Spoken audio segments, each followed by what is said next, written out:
Praise the lord, హల్లెలూయా. దేవునికి స్తోత్రం. ప్రభు పరిశుద్ధ గణనామానికి మహిమ ప్రభావాలు కలుగును గాక.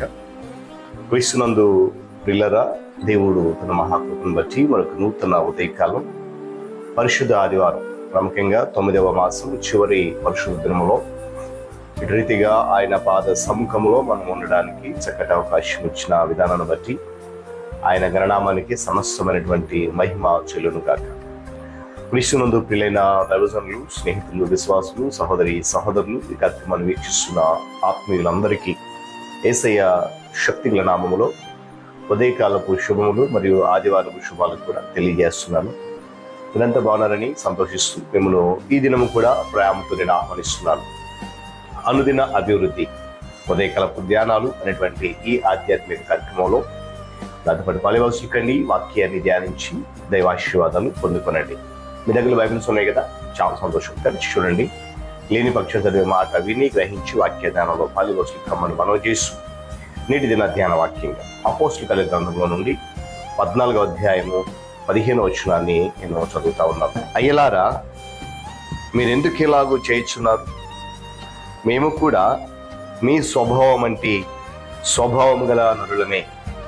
దేవుడు తన పరిశుద్ధ వాక్యాన్ని మనందరి కొరకు దీవించును గాక. తలలోంచి కళ్ళు మూసుకుందాం, ప్రార్థన చేద్దాం. ప్రేమ స్వరూపి మహోన్నత గొప్ప దేవుడు, మీకు వందనాలు. 9వ మాసములో చివరి పరిశుద్ధ దినము ఇటు రీతిగా నీ పాద సముఖంలో మేముండి మిమ్మల్ని ఆరాధించి నీ మాటల ద్వారా బలపడేటువంటి ఓ శ్రేష్టమైన అవకాశం ఈ దినాన్ని మాకు ఇచ్చిన మీకు వందనాలు. నీ కృపలో జ్ఞాపకం చేసుకున్నందుకు స్తుతులు చెల్లిస్తూ ఈ ఆధ్యాత్మిక కార్యక్రమాన్ని అనేక మందిని బిడ్డల మేలు కొరకు, ఆత్మీయ అభివృద్ధి కొరకు నడిపిస్తున్నందుకు ఘనత మీకు చెల్లిస్తూ ఈ దినం కూడా నడిపించమని, మీరు మహిమ పొందమని యేసయ్య ఘననామంలో ఈ ప్రార్థన అడుగుతున్నాను మా తండ్రి, ఆమేన్. సంతోషం. పిల్లరా, చదవబడేటువంటి వాక్య భాగాన్ని మనం గమనిస్తాం జాగ్రత్తగా.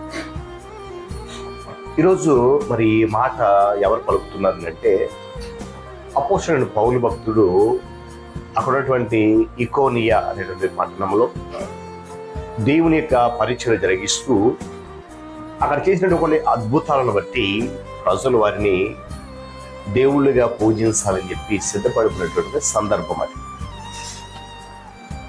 ఉద్యోగం కొరకు ఎన్నుకున్నటువంటి మానవులను సాధనాలుగా దేవుడు ఆయా ప్రాంతాల్లో, ఆయా ప్రదేశాల్లో, ఆయా కార్యక్రమాల్లో వాడుకుంటాడు ఘనంగా. అయితే మనము వారిని వీరులుగా ఎంచి ఆరాధించొద్దు అనేది దేవుని యొక్క వాక్యం చాలా స్పష్టంగా జ్ఞాపకం చేస్తుంది. ఇలాంటి సందర్భాలను బైబిల్ మనం గమనిస్తే అదే అపోస్తలుల గ్రంథంలో 3వ అధ్యాయంలో పేతురు యోహానులు చేసిన అద్భుత కార్యం ఒకటి ఉంది. అక్కడ శృంగారం అనేటువంటి దేవాలయం ద్వారం దగ్గర ఘోరమైనటువంటి పరిస్థితులు పడినటువంటి ఒక వ్యక్తి కొద్దిసేపటి ముందే ఉజ్జీవ జ్వరం చవిచినటువంటి పరిస్థితులకి అక్కడ గమనిస్తాం. ఆ పుట్టు గుడ్డి కుంటివాడు, లేక పుట్టు కుంటివాడు, గుడ్డివాడు కదా, క్షమించాలి, కుంటివాడు అద్భుతాన్ని చేయడానికి పేతురు యోహానులను దేవుడు వాడుకున్నాడు. అక్కడ వారు అత్యధికంగా ప్రజలు ఆశ్చర్యపడారు.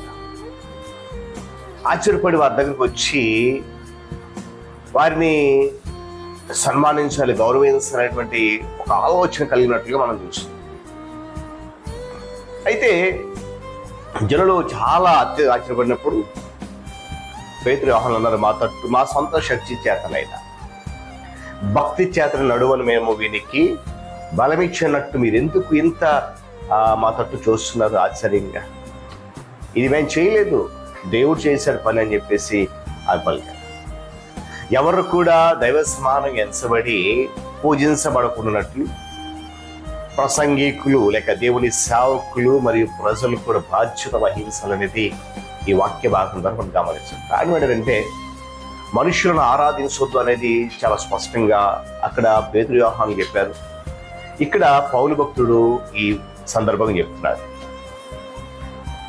సైనిక వందనం చేయబడే విధానానికి ఏమంటే పూర్తిగా విరుద్ధమైన రీతిలో కొర్నేలి పేతురు పాదముల మీద పడి నమస్కారం చేశాడు. అందుకు పేతురు ఏమన్నా తెలుసా? అయ్యా, నువ్వు లేచి నిలబడు, నేను కూడా నీ వంటి నరుడని.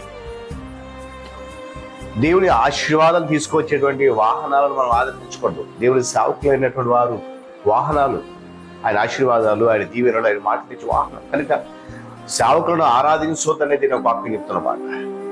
నేను కూడా నరుడనే అని చెప్పి పేతురు న్యాయమైనటువంటి మాటలు పలికాడు.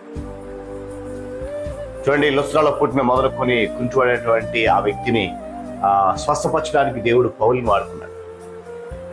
ప్రజలు చాలా ఉద్రేకులైపోయి దేవతలను లేక మనుష్య రూపంలో పోల్చి వారిని దిగొచ్చారు మన దగ్గరికి, మనం వారిని పూజించుకోవాలని చెప్పి కేకలు వేశారు. పౌలు బర్మాల కొరకు దండలు తెచ్చేశారు, పూలు తెచ్చేశారు, బలులు అర్పించడం సహితం సిద్ధమైపోయారు. అలాంటి సందర్భంలో మాట పలికాడు పౌలు భక్తుడు. ఎందుకంటే దేవుడు మాత్రమే ఆరాధించడానికి అర్హుడు. ఆరాధించబడేవాడు ఆయనే. మనుషులు ఎవ్వరు కూడా ఆరాధించబడకూడని విషయాన్ని జ్ఞాపకం చేస్తున్నారు. వీళ్ళరా, మనము ఎన్నడూ కూడా ఆయన మహిమను దొంగిలించుకోవద్దు. మతాభిమానం గల సమస్య ప్రదర్శనాత్మకమైన నైపుణ్యాన్ని మనము ఆక్షేపించుతాం. దేవుడు తన పరిశుద్ధ నామం గురించి అక్కరతో ఉజ్జీవాన్ని నింపేస్తాడు. మీ నిమిత్తము కాదు కానీ నా పరిశుద్ధ నామము నిమిత్తము నేను చేయబో దానిని చేస్తాను అని చెప్పి ఆయన ఇశ్రాయేలు జనాంగం ఉన్నప్పుడే చెప్పాడు యెహెజ్కేలు గ్రంథంలో. క్రీస్తు ప్రభు వారే సమస్త ఆకర్షణకు కేంద్రమై ఉండాలి తప్ప మనము కాదు. కనుక ప్రజలు, సేవకులు ఈ విషయాలు గమనించాలి. యోహాను యేసుక్రీస్తు ప్రభు వారికి ఇతర శిష్యుల కంటే కూడా బహు దగ్గరగా ఉన్నాడు. అయినప్పటికీ కూడా కేవలము దేవుడు మాత్రమే హెచ్చించబడవలసిన వాడును, ఆరాధించబడవలసిన వాడై ఉన్నాడని చెప్పి సత్యమును నేర్చుకోవడానికి బహు కష్టమని చెప్పి చాలా పనుకున్నాడు. కనుక ఉదయకాల సమయంలో ప్రియ దేవుని బిడ్డలారా, నాయక పూజ లేక మనుష్యుని ఆరాధన అది దేవుని వాక్యం విరోధం. కనుక అపోస్తులైనటువంటి పేతురు, యోహానులు, అదే పౌలు భక్తులు, వీళ్ళు ఏ విధంగా అయితే ఆ మనుష్య ఆరాధనను వ్యతిరేకించి దేవుని నామమును హెచ్చించారు, ఈరోజు ఈ దినాల్లో మనం కూడా అలాంటి పరిస్థితిని ముందుకు తీసుకెళ్ళిన విషయాన్ని నేను జ్ఞాపకం చేస్తున్నాను.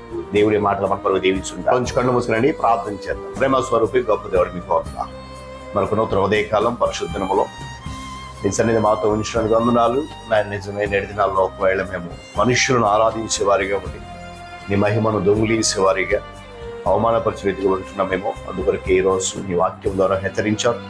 స్తుతులు చెల్లిస్తూ కేవలము మిమ్మల్ని మాత్రమే మేము ఆరాధించడానికి, పూజించడానికి, ఘనపరిచి మహిమపరచడానికి కృప చూపించమని ఇటువంటి వాక్యము అందరి జీవితాల్లో ఫలింపజేసి నడిపించండి.